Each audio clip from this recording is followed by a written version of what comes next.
สบายดีพี่น้องมื้อนี้สิพาไปลุยเก็บผักปลอดสารพิษพี่น้องปลูกเองกินเองแล้วก็เก็บให้หมู่ที่มายามเนาะพี่น้องย่างไปประมาณ3 หลัก3 กิโลเมตรพี่น้อง3 อยู่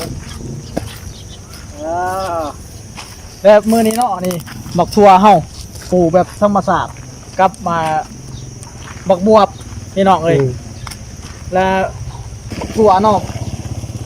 เก็บแนวใดที่จะให้มันเป็นหมากอีกต่อไปหั่นนะอยู่ในห่วงเดียวแต่มันเป็นหมากซ้ำอีกหลายๆเถื่อไปพี่น้องมาทดสอบกันผักปลอดสารพิษเนาะนี่วิธีเก็บเนาะตัวนี้มันจะเกิดดอกออกมาอีกมันจะเป็นหมากอีกครั้งต่อไปเขาจะวิธีเก็บบ่ให้เด็ดจังซี่พี่น้องให้หมุนเอาหมุนสายด้วยครัวก็ได้นี่ตรงครึ่งหม้อนี่แม่นก่อนเก็บบักทั่วไปฝากเสี่ยวมายามโอ้มาแต่ไกลตัวพี่น้องเอ้ยโอ้บักบวบกับบักอันนี้มันหักกันพูดเป็นหอด3พ่วงโอ้จะได้อุดมสมบูรณ์เนาะบ้านเฮาเนาะโอ้คันปลูกเงินมันได้คือปลูกบักทั่วนี่ป้าคือสิรวยล่ะเบาห้ำแดนไต่เบาลอยจากแดนไต่พี่น้องเลยเก็บบักทั่วหมุนเอาได้พี่น้องจือนี่บักทั่วปลอดสารพิษโอ้กินกับยังกระไดไปตำอันแล้วก็ปิ้งป้าปิ้งเขียดจังกระไดนี่บักบวบพี่น้องงามๆนี่บักบวบเบิ่งให้กล่องเบิ่งเนี่ยเอากล่องซุ่มเขาครับบักบวบงามๆเอาไปขัวไปแกงกระไดใส่หม้อเนาะพี่น้องเนาะใส่ซีนหมูกับบ่ได้ใส่หม้อขัวไปแกงใส่หม้อเอาหลอดเข้าไปได้บัดโอ้เก็บบักบวบก่อนเก็บบักบวบมันเซี่ยวเขาก่อนปลูกเองกินเองพี่น้องปลอดสารพิษกินแล้วมีแห้ง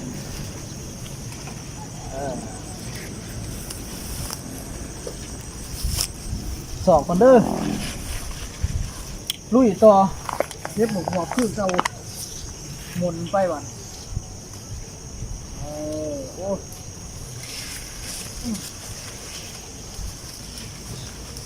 ลุยเป็นลุยจะได้ละนมรอนี่คือว่าปลูกไปไกลปนนี่โอ้บุญเขาว่าพี่เด้อ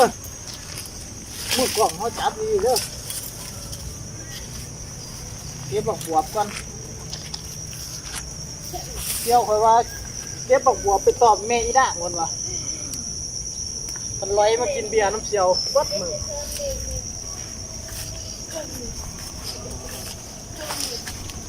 โอ้ออกมาได้หมดนี่พี่น้องบักบวบไปเฮ็ดยังก็ได้อาหารปลอดสารพิษพักเฮารักษาเฮานี่แหละวิธีชีวิตบ้านให้บ้านหน้าเฮาเฮ็ดกสิกรรมเนาะพี่น้องเนาะโอ้ยหมากหลายอุดมสมบูรณ์บ้านเฮาก็ได้เอาปงดินใส่ดินด้วยน้องเอ้ยตัวนี้บ่ได้ตัวนี้หั่นเอาเมียเฮ็ดแนวตัวนี้แก่แล้วเอาไว้ไปปลูกเสื้อไหมปลูกธรรมชาติใส่แต่ขี้งัวอันนี้เฮาดินสาธารณะเนาะเฮาเก็บผ้าปลอดสารพิษเนาะปลอดสารพิษเอามากินมึงก็ซะจักหมากย่อยๆกับปลอดแท้ๆก็ดีว่าจะสั่นบ่โอ้ยเบิ่งซั่นน่ะเสร็จลวดบาทนึงก็เมียนตัวพี่น้องเลยนี่บักทั่วนี่หมาขาวพวกมันหวานโคตรหวานกินนี่กินหอยอีแม่เว้ยน่ะอีแม่ปลูกอยู่โพดกระเดาจักกี่